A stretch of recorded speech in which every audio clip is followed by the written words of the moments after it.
Greetings, dear people of God at Trinity and beloved friends beyond. Thank you for joining me for this week's Reflections from the Other Side. I got to spend a weekend morning not long ago with my two granddaughters. Aurora and Addie, almost 4 and almost 2, met me at the door.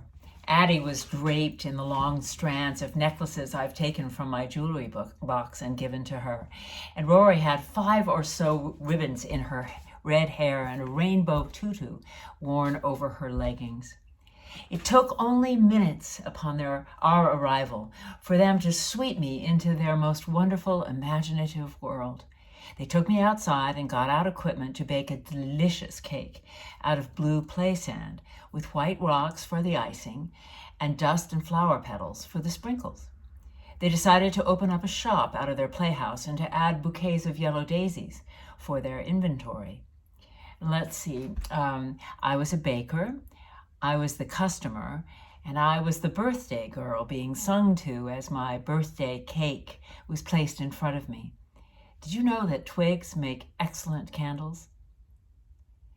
In their world, time seemed to pass in an instant and not at all. And for me, there was no nausea. There was no discomfort. There was no thought or worry about my health. Only the precious moment with them, the possibility of each moment, the world of children's imaginations. Mike Kimmen began his sermon last week. Once upon a time, he said, there's something about once upon a time that tells our part of our brain responsible for rational thought to take 20 and chill, because it's been taking up way too much space and it's time for our imagination to come out and play. Once upon a time is the whisper in our ear that wakens the child inside us. Every culture in the world, every culture has a common beginning for stories, for fairy tales, for folk tales. Once upon a time can become a key that unlocks the imagination and transports us to worlds of new possibilities. Do you remember when you used to believe in once upon a time before the phrase "that's not real" entered your lexicon? When the world as it is hadn't so rudely shattered our dreams of the possibility of what the world could be. Once upon a time can set us free. It's been said you need imagination in order to imagine a future that doesn't yet exist. Imagination. As adults, we lose it. We all need a grandchild nearby to remind us of the power of the imagination to lift us up, inspire us, take us from our knees, and hold us high and allow us and invite us to dance.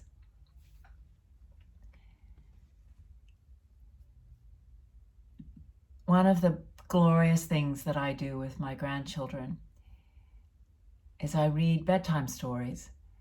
And so many of them begin with those very words with which Mike began his sermon. Once upon a time. There's almost a cadence to our voices that occurs when we say those words. Once upon a time. They're full of hope and curiosity and mystery. And so I offer to you what I offer to them.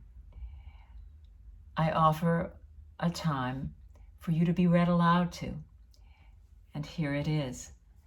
I want you to close your eyes and get cozy, cover your toes, and listen. Because giraffes can't dance. Gerald was a tall giraffe whose neck was long and slim, but his knees were awfully crooked and his legs were rather thin. He was very good at standing still and munching shoots off trees, but when he tried to run around, he buckled at the knees.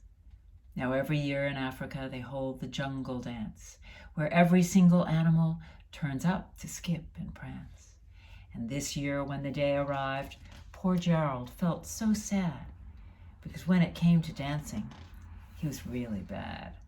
The warthogs started waltzing, and the rhinos rock and rolled. The lions danced a tango that was elegant and bold. The chimps all did a cha-cha with a very Latin feel, and 8 baboons then teamed up for a splendid Scottish reel. Gerald swallowed bravely as he walked toward the floor, but the lions saw him coming, and they soon began to roar. "Hey, look at clumsy Gerald," the animals all sneered. "Giraffes can't dance, you silly fool. Oh, Gerald, you're so weird." Gerald simply froze up. He was rooted to the spot. "They're right," he thought. "I'm useless. Oh, I feel like such a clot." So he crept off from the dance floor and he started walking home. He never felt so sad before, so sad and so alone. Then he found a little clearing and he looked up at the sky. "The moon can be so beautiful," he whispered with a sigh. "Excuse me," coughed a cricket who'd seen Gerald earlier on, "but sometimes when you're different, you just need a different song. Listen to the swaying glass and listen to the trees. To me, the sweetest music is those branches in the trees. So imagine that the lovely moon is playing just for you. Everything makes music if you really want it to." With that, the cricket smiled and picked up his violin. Then Gerald felt his body do the most amazing thing. His hooves had started shuffling, making circles on the ground. His neck was gently swaying and his tail was swishing round. He threw his legs out sideways and he swung them everywhere. Then he did a backward somersault and leapt into the air. Gerald felt so wonderful, his mouth was open wide. "I'm dancing, yes, I'm dancing. I am dancing," Gerald cried. Then one by one, each animal who'd been there at the dance arrived while Gerald boogied on and watched him, quite entranced. They shouted, "It's a miracle! We must be in a dream! Gerald's the best dancer that we've ever seen! How did you learn to dance like that? Please, Gerald, tell us how." But Gerald simply twirled around and finished with a bow.